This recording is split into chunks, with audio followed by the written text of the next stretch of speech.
James West is publisher and editor of the Midas Letter. He is also an independent capital markets entrepreneur and investor. He has spent 20 years plus working as a corporate finance advisor, corporate development officer, investor relations officer, and business development officer.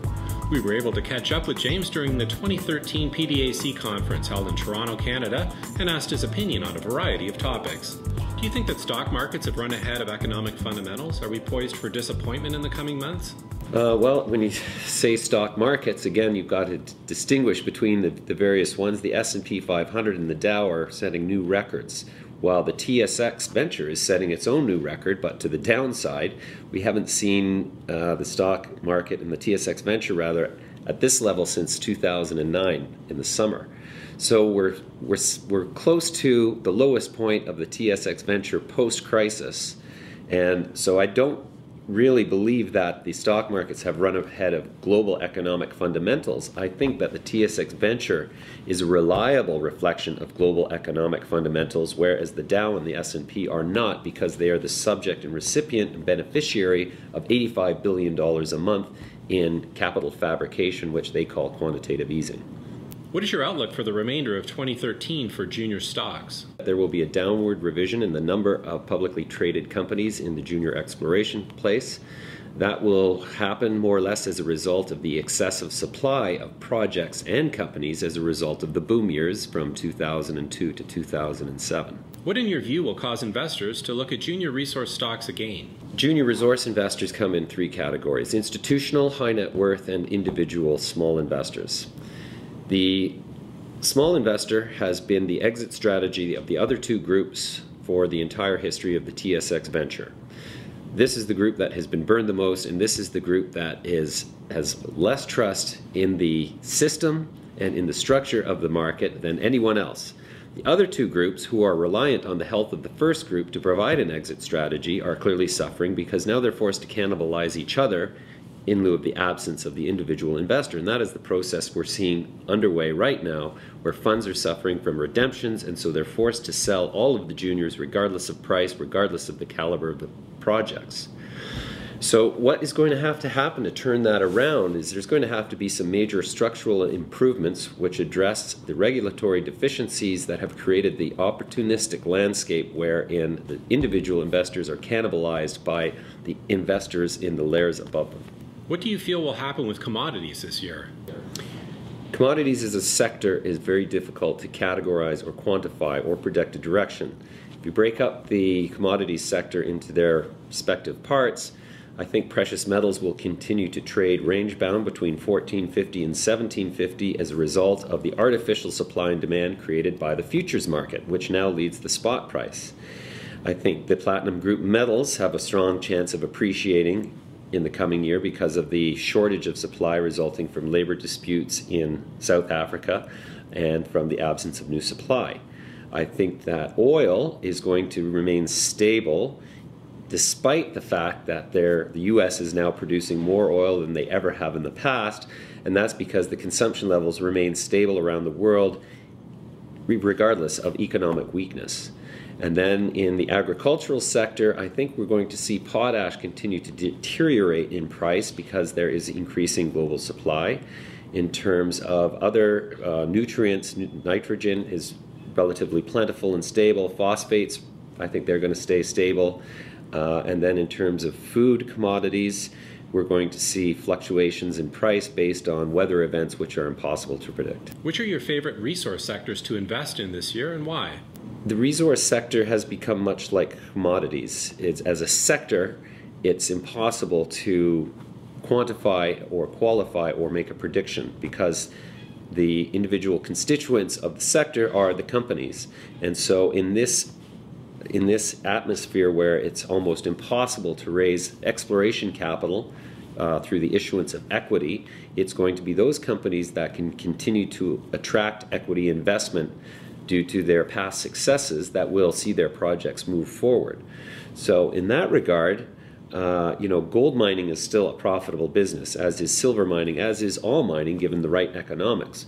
So I'm not commodity specific and I'm not sector specific, I'm company specific. So there are specific companies in which we have made investments and we've seen in some cases, returns upwards of 400% in the Midas Letter Opportunity Fund, but those are the exception and not the rule. Do you prefer gold and silver equities as investments? And if so, why? I prefer to invest in gold and silver exploration companies that are newly founded and have great management teams. I prefer not to invest in the equities of senior producing companies, especially gold companies, because once a certain scale is reached, for example, we'll use Barrick as an example, to continuously replenish the 7 million ounces of gold per year they produce, they have to acquire more companies, which means issuing more equity, so that they're, regardless of the growth of their production profile or the stability of it, the dilution factor on the outstanding equity to existing investors continues to come under pressure because of the need to continuously replenish 7 million ounces per year. You seem to favor the energy sector over the mining sector for finding attractive investment opportunities. Oil prices have been flat for over a year, and natural gas prices don't seem to be going anywhere but down in North America. So why are you so bullish on energy investing? For the same reasons that I remain committed to investing in certain commodity explorers and producers, is because oil, we'll use oil as our prime example, is oil production is still a profitable business. I prefer to invest in oil or energy, conventional energy exploration and production over mining exploration and production in a volatile market such as this one, because the cycle from capital raised to selling the product in the end product in the marketplace is much shorter in general for an oil project than it is for a mining project.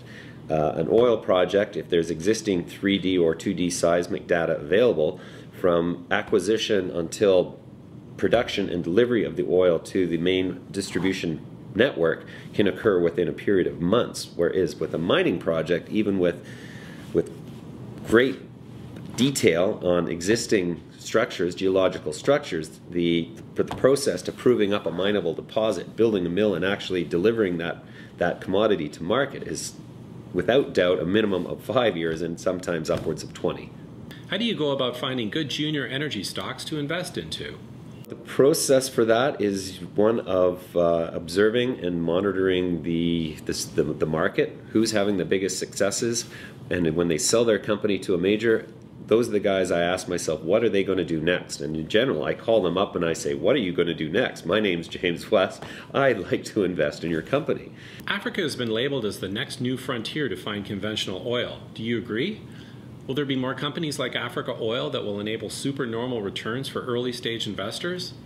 Absolutely. The exponential explosion in share price to the upside will always be a potential outcome of early stage investing in oil companies regardless of geographical jurisdiction.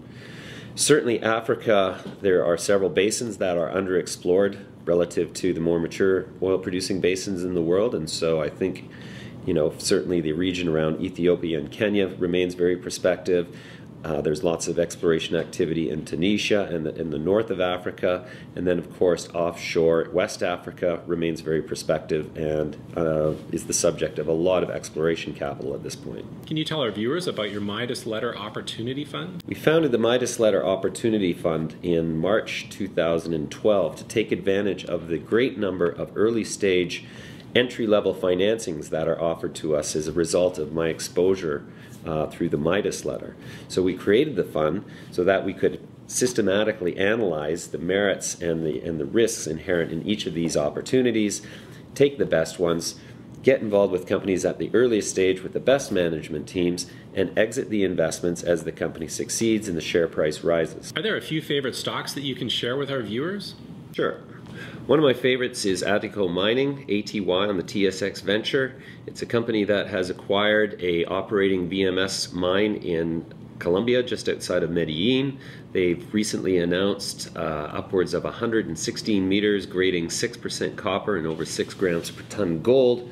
And they are going to start cash flowing, obviously very positively, very soon. And so that's one of my favorite investments.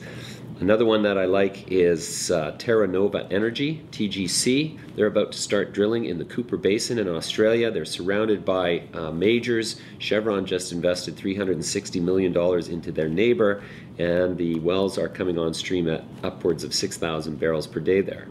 Another one in the energy sector that I've just acquired a large position in for the fund is Britannica Resources, BRR, on the TSX Venture. They've got a project in East Texas that is relatively shallow.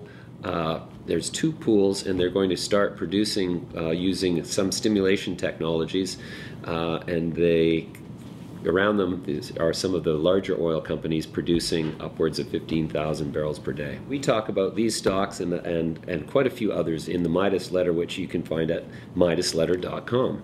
To get more great interviews with our experts, be sure to check the Education tab on smallcappower.com and be the first to know by subscribing to our daily newsletter.